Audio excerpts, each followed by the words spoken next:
მოგესალმებათ ვანო შოუ პირველი იუმორისტული შოუ TV პირველზე გვირფასო მეგობრებო. გადაცემის სპონსორია Essence. გერმანული დეკორატიული კოსმეტიკა და აქსესუარები ექსკლუზიურად PSP-ში. არ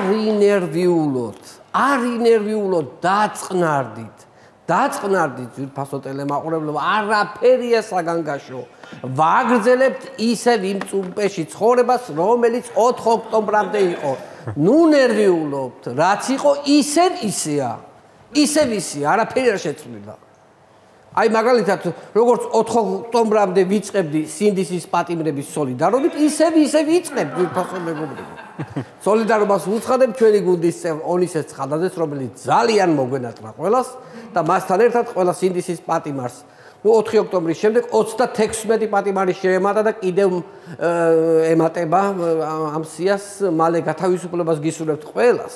თხოვნა მაქვს გეკა გელაძესთან, თუ შეიძლება სია გადმოგიგზავნეთ მომავალში, ვის დაჭერას აპირებთ, რომ დროზე მოვიწვიო გადაცემაში. ნუ მე იტყვიან, თქვენზეო ზეწოლა არ არისო, აბა რას ამბობთ, თუ არ არისო თქვენზე ამ ზეწოლაო. რა ვიცი, სტუმარი აღარ დამიტოვეს, ყველა დაჭერილია, სპონსორი აღარ დაგვიტოვეს, სტუმარი აღარ დაგვიტოვეს, შესაბამისად ბენდი აღარ დაგვიტოვეს. ვერც გავაქირავეთ. კი წერია იქ ვაქირავეთ, მაგრამ რა ვიცი, ძირთად ინდოელები რეკავენ. სხვა არავინ არ რეკავს, მაგასაც ვერ ვაქირავებთ.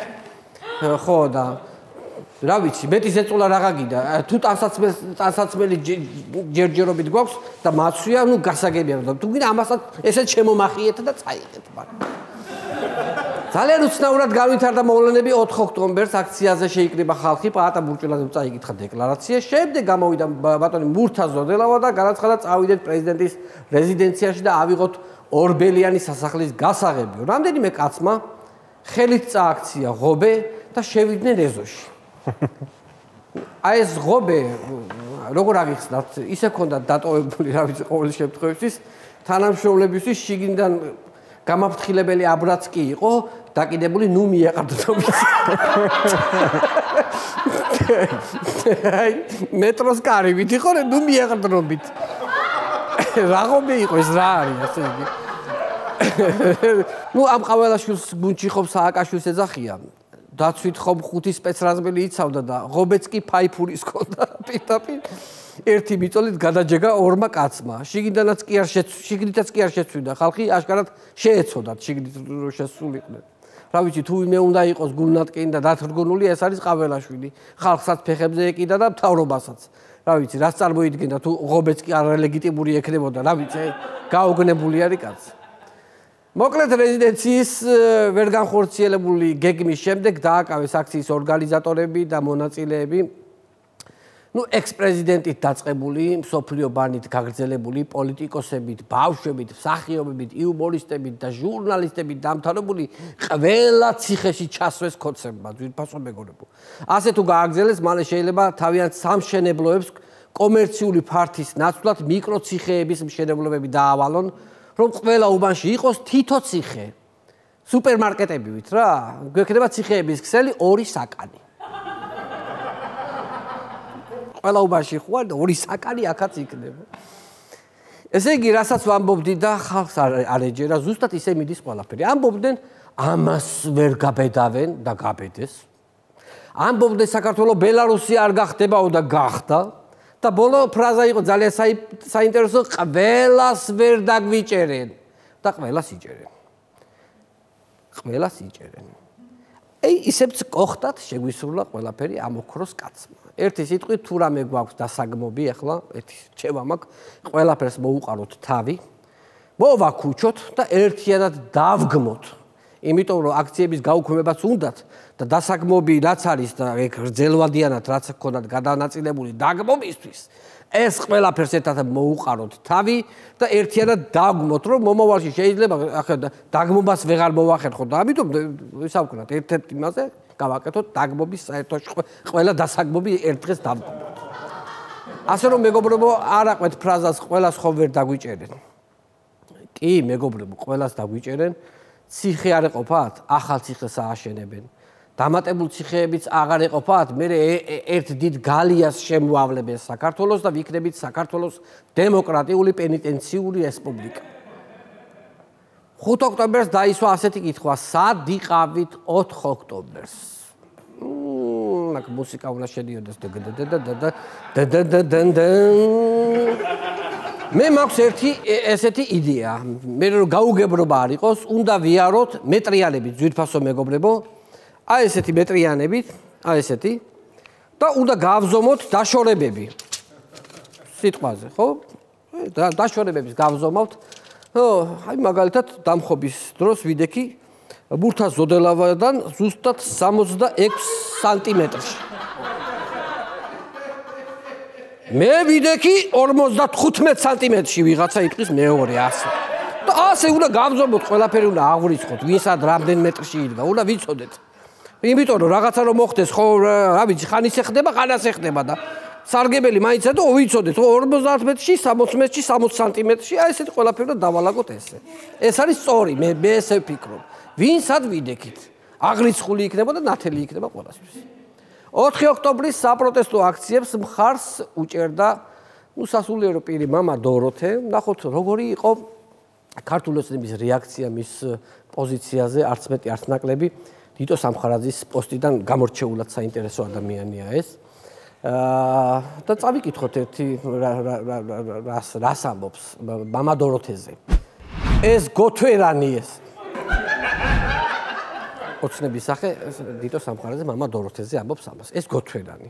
ნუ სამხარაძემ როგორც ჭეშმარიტმა მორწმუნემ და ეკლესიის მცველმა ეს სიტყვა მამაოს არასამარხო ხსნილ დღეს უწოდა. ხომ შეიძლება 4 შაბათს ამ პარასკევს ეთქვა, მაგრამ არა, დიტო გახსნილებას დაელოდა და მხოლოდ ამის შემდეგ გალანძღა მამაო. ოპოზიციური პარტიები ადრეც არ თანაცხოვრობდნენ სრულ ჰარმონიაში, მაგრამ 4 ოქტომბრის შემდეგ პოლიტიკოსები და აქტივისტები მოსისხლე მტრებად იქცნენ ერთმანეთის მიმართ. 4 ოქტომბრის შემდეგ ბრძოლამ გადაინაცვლა Facebook-ში. თავრობასთან ბრძოლამ კი არა, ერთმანეთთან ბრძოლამ გადაინაცვლა Facebook-ში.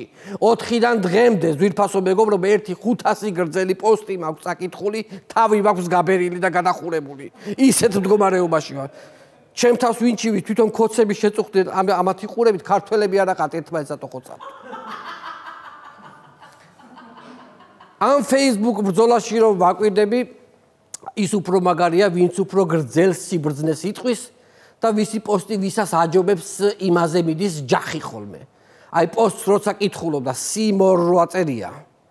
რომ აწერია სიმორ და რომ დააჭერდა მინიმუმ 30 აბზაციანი ტექსტი მაინც უნდა ჩამოიშალოს კოჭებამდე.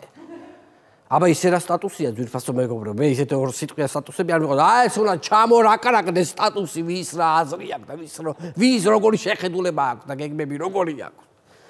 ხალხო როგორ შეიძლება ასეთ დროს ერთმანეთის დაჭმა. პირიქით ახლა დროა გვერდში დაუდგეთ ერთმანეთს და გამხნევოთ ერთმანეთი. ერთიანობაა მან და აქ მნიშვნელოვანი ერთობა უნდა შევინარჩუნოთ. რა ხდება? ვანო ნახე რა დაწერეს შენზე? მანახე? ნახე. მე როგორ მეკავება ახლა ხელები? აბა ესე იგი რა დაწერეს? მე შენ გაჩვენებს ეს. ესე იგი რა ხელ მიუწეროთ ესე იგი. ოცნება ხომ ცალკე თემაა, მაგრამ ოპოზიციის ეს გაუნათლებელი და ბნელი ნაწილი ქართულ ოცნებასთან ერთად უნდა ჩაირეცხოს და მივყვეთ ჭეშმარიტ გეგმას, რომელიც ჩემს წინა პოსტში მიწერია ვრცლად. წერტილი. ესეც ასე. ხო, მიდიან მითხარი ახლა რას დაწერე, მითხარი. აი ცოტა ესა მომეშვა, რასაც ვამბობდი ძვირფასო, ხო, რას ვამბობდი რა? ხო, არ შეიძლება ხალხო ერთმანეთის დაჭმა, უნდა გავერთიანდეთ აუცილებლად. უნდა გავერთიანდეთ. რაშიც ქართველებს ვერავინ გვაჯობებს, ეს არის ერთმანეთის დაჭმა. მთავარია რამე პატარა მიზეზი მიეცი ადამიანს, ეგრევე გადაგჯეგავს. იმიტომ რომ ესე ვართ მოწყობილები. ამიტომ მე მოვიფიქრე ერთი ძალიან საინტერესო ბიზნესი, პატარა ნისკარტები მინდა რომ გამოუშვა. პატარა ნისკარტები, რომ ადამიანებს სულ ეკდოთ ჯიბეში ეს პატარა ნისკარტები ერთმანეთის დასაკორტნად. უფრო გავიმარტიროთ ცხოვრება, იმიტომ რომ ამოიღებ უცბად ხო ამ ნისკარტს დაკორტნი შენს თანამოაზრეს გვერდზე, ჩაიგდებ გაივლი ჩვეულებრივ, არ არის პრობლემა. ან მანქანის გასაღებზე ჩამოკიდებ როგორც ბრელოკი რა, ეს საკორტნი ნისკარტი რა.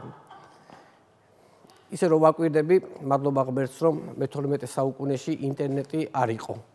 თორემ დიდგორის ბრძოლას უეჭველი წავაგებდით. ძვირფასო მეგობრებო, დაიწყებოდა Facebook-ზე მშვიდობიანი გზით უნდა განდევნოთ მტერი. მე ყივჩაღებთან არ დავდგები და რა ვიცი 1000 რაღაცა 1000 ვერსიები გვებადება ხოლმე თავში. საერთოდ მე ვფიქრობ, უნდა დავიწყოთ Facebook-ზე ამ ხალხის აღრიცხვა, ძვირფასო მეგობრებო და ორ ნაწილად უნდა დავყოთ. მე პოსტეებად და მე კომენტარეებად. ორი მე პოსტეები ცალკე, მე კომენტარეები და დავაჯამოთ ეს ხალხი და მივხვდებით რამხელა საპროტესტო არმია ყავს კლავიატურასთან, ძვირფასო მეგობრებო, რომლებიც ხმალა მოღებული იბრძვიან ამ ხელისუფლების წინააღმდეგ ოთახებიდან. ზოგი მისაღებიდან, ზოგი სამზარეულოდან, ზოგი საძინებლიდან გაშლილია ფრონტის ხაზი სახლის ყველა კუთხეში. ასე არის. რა დაწერა? რაო და დაგმო შენი პოსტი და კომენტარიც მიგიწერა. შენი დრო წასულიაო. შენი დრო წასულია. უხედე. ახლავე დავა. აბარა. თუ რამე და დაბლოკე ეგრევე.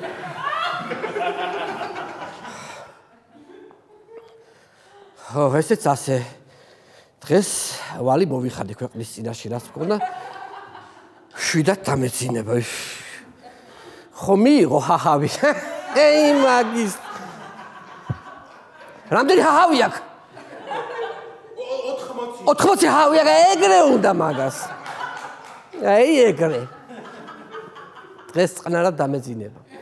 გრძელდება საპროტესტო აქციები და ტრადიციულად კვლავ ყოველ დღე 8 საათზე იკეტება რუსთაველის გამზირი.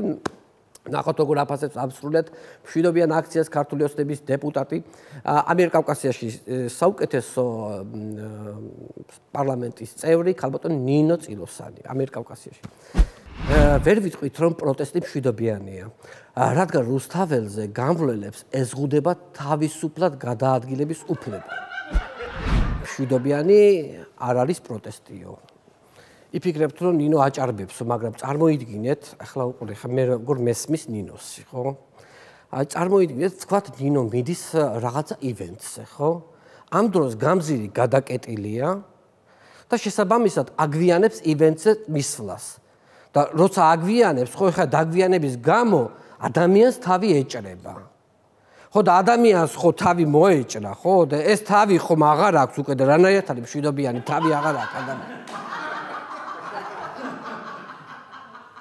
თავი მოჭრილია ხა, თავი მოჭრილი რო გაქვს ასე, ხო? მშვიდობიანად არა შეიძლება ჩაითვალოს ეგ აქცია, ხო? ამ აქციის გამო ხო ადამიანს თავი ეჭრება. ხო? არ შემიძლია 1-2 სიტყვით იმ ღონისძიებას არ შევეხო, რასაც ქართულმა ოცნებამ არჩევნები დაარქვა. უცნაური არჩევნები იყო, არ საჭიროებდა გაყალბებას, ძვირფასო მეგობრებო, არაფერს არ საჭიროებდა საერთოდ, მაგრამ მაინც მოუწიათ გაყალბება. იმიტომ რომ იმ კოორდინატორებმა ის გაყალბების ლომკა უნდა დაიკმაყოფილონ იმ დღეს, მიხვდით? მაგათთვის არჩევნების кайფი ეგ არის რა, უნდა გააყალბოს. სხვანაირი кайფი არის, რა თუნდა ისე არჩევნები წადიბოდნენ, ის кайფი იქ არის რა, რომ იცი რომ რამდენი ხმა ჩაყარე. და თulis დროს რომ ზუსტად ის ციფრი რო ჯდება აი მაშინ რომ დაგაჯორჟიოლებს ტანში უინე რა კარტია აი ზუსტად ის ციფრი დავსიო აი ეგ არის მთელი кайფი კოორდინატორი მაგითო აყალბებს მოკლედ ეს აგიტატორები არიან რობოტი მტვერსასრუტებივით ხო იცით სახლში ხო უკვე დაფუძნდა რობოტი მტვერსასრუტები ოცნების ოფისში ჩაუტვირთავენ ბარათზე თანხას მე მოუნიშნავენ ტვინში რუკას და გაუშვებენ და ესენი სვიდია დემოკრატიის ნასახს არტოვებენ ქვეყანაში აწყრიალებენ უბნებს აწყრიალებენ სხვათა შორის არჩევნებზე ხანგრძლივი პაუზის შემდეგ გამოჩნდა თვით ირაკლი ღარიბაშვილიც მან ხმა აიდი ბარათით მისცა საიდან ქონდა აიდი ბარათი ვერ მივხვდი იმიტომ რომ ყველანაირი ლოგიკით არ უნდა ქონოდა მაგრამ ეთყობა 1 საათით მისცა დაუბრუნა მაგრამ მაინც ამაყად ეჭიდა თავი თითქოს არაფერი ხდება მის გარშემო. არა და ისია დასუსტებული და ისეთი გამხდარი იყო რომ შევხედო, აი სალამურზე რო უკრავს, აი იმ ფოტოს გავდა მართლა უღოთ სერიოზულად რომ არჩევნებში ტრიუმფალური და ბრწყინვალე გამარჯვების შემდეგ ქართული ოცნების ოფისში სცენაზე გამოვიდა თვით ბიძინა ივანიშვილი და საუკუნის სიტყვა წარმოსთქვა. ნახოთ ამონარიდი მისი გამოსვლიდან. მართლაც შთამბეჭდავია გამარჯვებამ, მადლობა ქართულ საზოგადოებას, რომელმაც მოახერხა და საბოლოოდ გავსწორდით წელში. ესე იგი, მისული ამორჩევლების 80%-ს რო აიღებს, ხო? აიღეს ხო ბიძინამ ეგრევე გავსწორდით წელში. ხო მაინც დავსვიო ლუკაშენკოს ციფრი.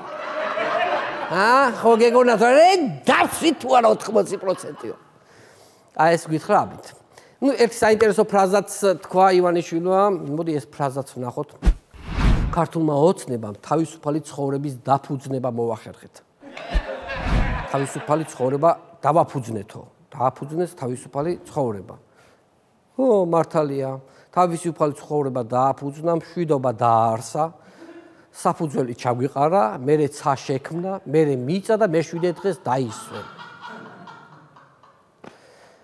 კახიკალაძე, რომელმაც თბილისში რეგისტრირებული ამორჩევლის 20% აიღო და არჩევნებზე მისული ამორჩევლის 70%, ძალიან ამაყა და თავდაჯერებულად წარსდგა ჟურნალისტების წინაშე და მან უთხრა, რომ მეო თბილისელების 70% მივიღე და წადით მათემატიკაში ივარჯიშეთო. კახი, მოდი ახლა აგიხსნი რა არის პროცენტი.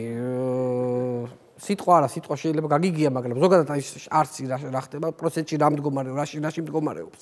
100-დან 20 თუ გაძლევს ხმას არის 20%. მაგრამ 100-დან არჩევნებზე თუ მივიდა 35 კაცი და შენ ხმა მოგცა 20 კაცმა, მაშინ კი დაიწერ 70%-ს. მაგრამ იმ 100-დან მაინც 20%-მა მოგცა ხმა. ვერ გაიგე. კარგი. 10 გოლიდან 2 გოლს რომ გაუშვებს საკუთარ კარში, ეს არის საერთო რაოდენობის 20%.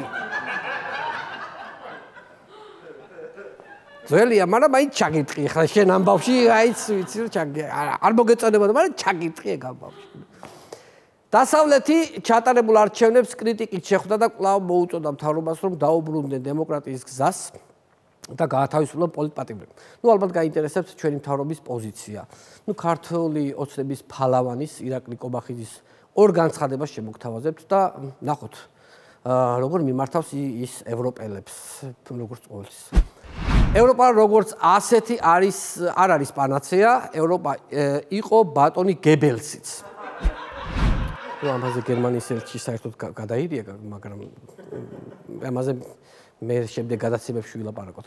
მალე შეიძლება უფრო გაშალოს ეს განცხადება და სხვათა შორის ეს ელჩები რო არიან საქართველოში, მინდა გითხრათ რომ მათი წინაპრების ნაწილი იყვნენ ბატონი ბარბაროსები და ნაწილი ბატონი ვიკინგები. მაგათ რა უნდა გვასწავლონ, ესეც შეუძლია რომ თქვას, არ არის პრობლემა. ევროპა იყო გებელსიო. ამას ამბობს ის ადამიანი, რომელსაც გებელსების მთელი არმია ყავს ტელეიმედის სახით, ძვირფასო მეგობრებო. ან გებელსის იდეოლოგია ამათა როგორ მივა? ამათ 21 საუკუნეში კაცი რომ რძეს იწველება, ის დააჯერეს ხალხს და გებელს სათქოდა მაგყელა ფანტაზია. მოდი ახლა ვნახოთ როგორ შეუტია ირაკლი კობახიძემ შეერთებულ შტატებს. აშშ სახელმწიფო დეპარტამენტმა უნდა დაამტკიცოს, რომ ის არ მოქმედებს deep state-ის გავლენით. დავალება მისცა რა, ერთი დაამტკიცეთ ერთიო რა, როგორც იქნა კობახიძემ ამერიკელი ხალხისთვისაც მოიცალა. კარგია ირაკლი, მაგრამ ფიქრობ მეტი სიმკაცრე უნდა გამოვიჩინოთ რა ამერიკელების მიმართ. მეტი სიმკაცრე. სახელმწიფო დეპარტამენტს უნდა მიეცეს კონკრეტული დრო. თუ ამ დროში ვერ დაამტკიცებენ, რომ deep state-ისგან არ იმართებიან, მაშინ დაუყოვნებლივ უნდა დაუწესოთ სანქციები მაგათ. უნდა დავასანქციროთ. ადექი და დაასანქცირეთ პირდაპირ, რა პრობლემაა? რა ელოლიავებით. გაუყინე ანგარიშები ქართულ ბანკში მარკო რუბიოს და ტრამპს. როდემდე უნდა იპარპაშონ? ეგრე მიუდექით ცოტა მკაცრად. ალბათ ფიქრობთ ამერიკის სახელმწიფო დეპარტამენტის პასუხი როგორი შეიძლება იყოს ამ სიგიჟეზე. ალბათ გონიათ რომ კაცრად გააკრიტიკებენ ან რა ვიცი და დაგმობენ ირაკლი კობახის ამ განცხადებას და გამოგიგზავნიან ნოტას. არა, წერილი იქნება ძალიან მოკლე. პატარა ბიჭი, ამ ერთი უფროსებს დამიძახე ერთი. აი ესეთი პასუხი იქნება ირაკლის. მოკლედ დასავლეთიდან ჯერ არ ჩანს სანქციები, აქაც ყველას იჭერენ, ხალხი საგონებელშია ჩავარნილი. ვეღარ გაიგეს როგორ უნდა შეცვალონ მთავრობა. ზოგს მშვიდობიანი აქციები მოსწონს ისევ, ზოგს არჩევნები მოსწონს, ზოგი ფიქრობს რომ საპროტესტო შეძახილებით გახმება ქართული ოცნება. ზოგი Facebook პოსტებით აპირებს რომ ბოლო მოუღოს, ზოგი თulis რომ პოლიციას რომ დაელაპარაკება დედაშვილურად, გონს მოეგებიან და ესენიც ჩამოშორდებიან ამ ხელისუფლებას. ერთი სიტყვით აქ ჩამოთვლილი ვერსიებიდან ყველა ძალიან მოსწონს ამ ხელისუფლებას. ძვირფასო მეგობრებო და გთხოვნა გამოგვიგზავნეთ რომ რაც შეიძლება მეტი ასეთი ვერსია მოვიფიქროთ რომ გადადგომით თუ ვერ გადავდექითო მოვყანყალდებით მაინცო.